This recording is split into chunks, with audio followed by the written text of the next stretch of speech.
It's Monday morning. Let's talk about vintage football cards, shall we?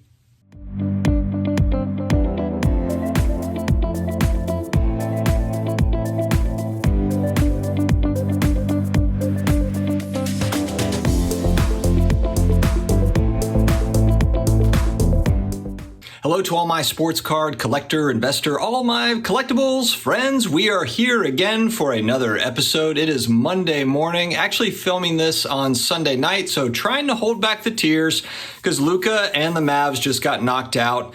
You know, I will say, though, just kind of watching that series, I mean, the Clippers just seem to be the better team. I know some people are not going to want to hear that, but it just feels like they had more firepower going into the series. It's a series they really should have won. It was one where the Mavs could have won it and where the Clippers really should have won, to where if they had not won, that team was going to get probably blown up and everything else and guys moving on and whatever.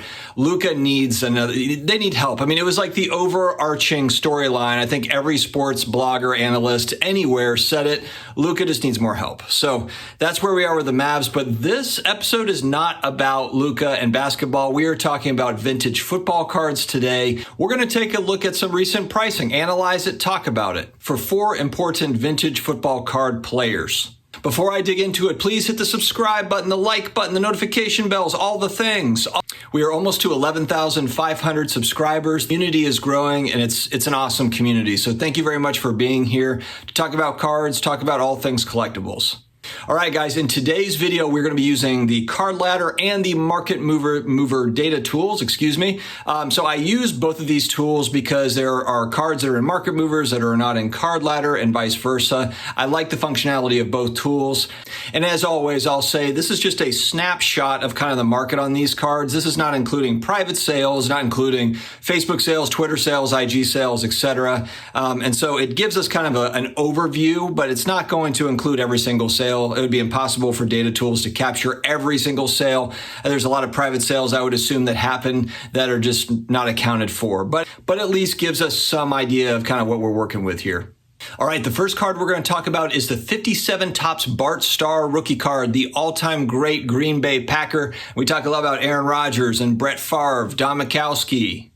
I had to slip him in, guys. But no, Bart Starr was kind of the original dude. He was there, one of the all-time great Packers, and his rookie card it's just an awesome looking card. I love these 50s football cards, and this 57 Topps set in particular. We are going to talk a little bit later about the Johnny Unitas rookie card, which is also in this set. So for the sake of comparison, I'm just going to compare PSA 6, PSA 7, and PSA 8s, because the 9s and 10s, the populations are just so low. I mean, even the 8s, the populations are so low that it's hard to get a lot of different sales. So I'm just going to stick, just like in previous videos where I did vintage basketball and vintage baseball over the last, 7 to 10 days, I'm going to stick with the 6, 7, 8 of PSA just to keep consistency. So if we look at a year back, and I'm looking a year back on all these cards, just to give us an idea of where everything is. So July of 2020, you had sales of $718.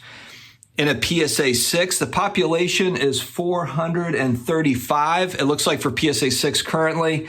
And so about a year ago, $718 card is where a recent sale was. Now you've got a sale here recently in June at $1,009. I will say, though, there were sales back in April, so only a couple of months ago in April, in about the $2,000 range. So just because of pop reports being low, and then also with vintage cards, viewership pointed this out, and it's exactly right on one of my last videos, is you can have huge variance in PSA 6, meaning that the look of a PSA 6, one can look so much better than the other. The aesthetics of how they look and how, depending on if the collector really likes centering or surface or edges, corners, however they're looking at their cards and whatever they're prioritizing as far as the look of that particular PSA 6, the price can vary. So some people will pay a premium, if it's got great centering, for example, on a PSA 6, and you'll see that across the board with all these. So that's a part of the variance in pricing. You've got low populations on a lot of this stuff, so you're just not seeing a lot of sales, which means that, you're just just not seeing them pop up every day on eBay or in Heritage or,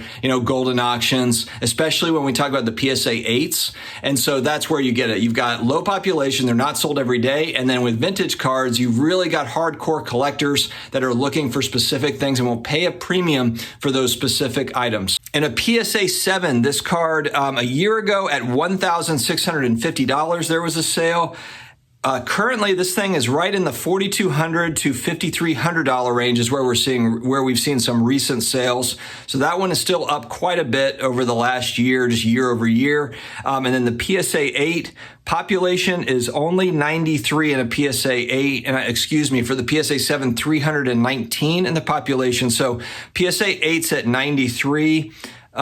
So a year ago, actually not quite a year ago, August of 2020, again, there's just not that many sales, 8250. And then January 30th, I believe is the last eBay sale showing for a PSA 8 at $10,999. So again, it just shows you massive collector base, when we're talking about vintage cards. So with there being 93, you have, a percentage of those that are not going to see the light of day, that are just going to be in collections for a long period of time. Very rare to see them come out and for sale. And so that's kind of the exciting part of the chase, I think, though, with some of these, and exciting to do the research and really kind of pay attention to where they are. All right, next up, Walter Payton rookie card. This is the 1976 Topps card. This is considered an important football card. Sweetness was obviously one of the best running backs of all time. Some people say he is the greatest, the best running back of all time. I'm a little bit more partial to a Barry Sanders, but I was born in 81, so I didn't get to see Walter Payton in his prime. But a lot of people are huge fans of Walter Payton. And so in a PSA 6, a year ago, you've got this card, and I have this card. I have one copy of this in a PSA 6. A year ago, this is about a $300 card, roughly $350 is where the price point was. Recent sales are in the $550 to $595 range, and that's really right where I got it, was at the $550, $575 range.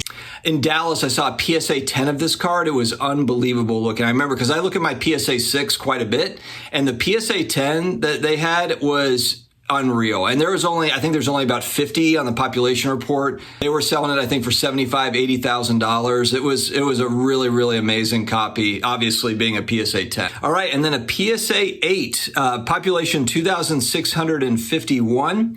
A year ago, $631, and recent sales have it at $1,650. All right, next up, Broadway Joe Namath, the guy that called his own shot, the guy that said he was going to win the title and then won it for the New York Jets.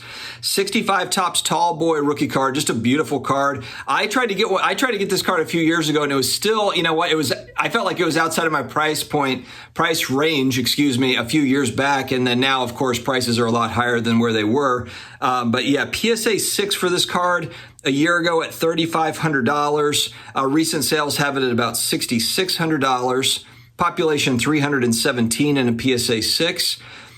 PSA 7 pop is 175 on the census. A year ago, about $9,000, and recently at a sale of $15,000. PSA 8's population 78. A year ago, there was a $35,000 sale, and then just fairly recently, a $53,000 sale. So, on the high end, that stuff is still, man, it's way up from where it was a year ago. But again, just scarce cards on the higher end of the spectrum for vintage football. All right, last but not least, Johnny Unitas 57 Topps rookie card. It's the same set as the Bart Starr rookie card.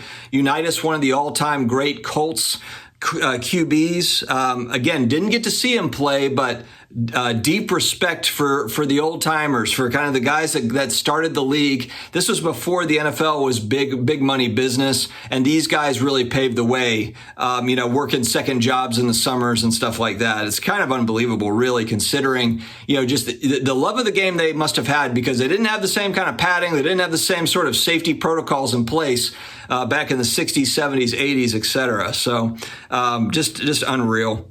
All right, so if we look at a PSA 6 for Johnny Unitas, you have a population of 853.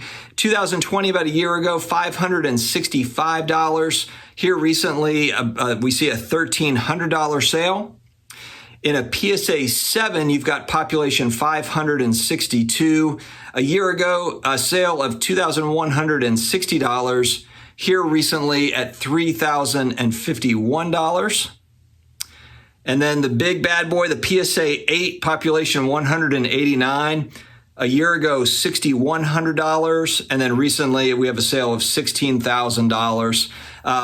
Just unbelievable card. I mean, I can't imagine owning a PSA 8 really of any of these cards. As I said, I've got a PSA 6 Walter Payton, but the 8s are just few and far between. I guess actually, you know what? For the Walter Payton, there are 2,651 PSA 8, so that is not a super rare card. A lot of those got graded, but getting those in the higher grades, it's tricky. So, guys, thank you very much for joining me here today to talk about some vintage football. Do you own any of these cards? Are any of these cards on your wish list, or you're targeting them? Let me know your thoughts on vintage football cards. Football cards were my first love in my youth in the late 80s, and so the vintage stuff really kind of I love it. I love it. I can't get enough of it. And so let me know if you want to see other vintage cards, different types, to where we look at price points, do some different research on it. I'd like to hear from you, along with other cards as well, other collectibles. If you got other collectibles that you want to hear about, let's talk about it. All right, guys, have an amazing Monday. I will talk to you again later. Take care.